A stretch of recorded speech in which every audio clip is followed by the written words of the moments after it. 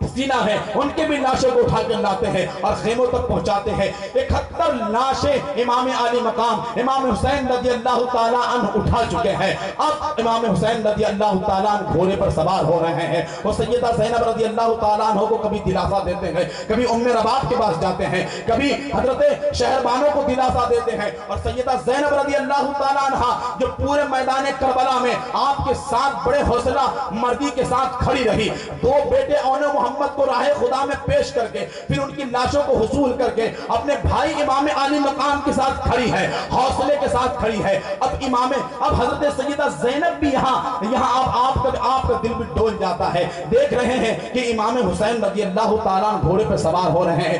امام کو کوئی سوار کرنے والا نہیں ہے، کوئی دولہا بنانے والا نہیں ہے، اس لیے کہ جتنے لوگ گئے تھے وہ واپس نہیں آئے بلکہ ان کی لاشیں آئی ہیں اور خود لاشوں کو اٹھا کر امام حسین لے کر آئے ہیں۔ امام حسین رضی اللہ تعالیٰ چلتے ہیں، حضرت زینب رضی اللہ تعالیٰ سنبھالے نہیں سمجھ رہی ہے۔ اب میرے امام کھڑے ہوتے ہیں اور کھڑے ہونے کے بعد کہتے ہیں، اے میری پیاری بہن، اے سیدہ زینب سنو، میرے بات تمہیں ان لوگوں کا خیال رکھنا ہے، تمہیں صبر سے کام لینا ہے، اور صبر ایسی چیز ہے کہ اس سے اللہ کا قرب حاصل کیا جاتا ہے، اس سے اللہ کی قربت حاصل ہوتی ہے۔ میرے بعد اسلام کی ان شہزادیوں کے پردوں کی تمہیں حفاظت کرنی ہے، تمہیں میرے نانا جان کے دین کو آگے بڑھانا ہے، اس لیے تم صبر سے کام لینا۔ اب امام حسین رضی اللہ تعالیٰ میدان کارزار کی طرف بڑھے، خیموں سے سسکیوں کی آواز جا رہی ہے، آج ان کا تاجدار جا رہا ہے، آج ان کا چاہنے والا جا رہا ہے، ان کا سردار جا رہا ہے۔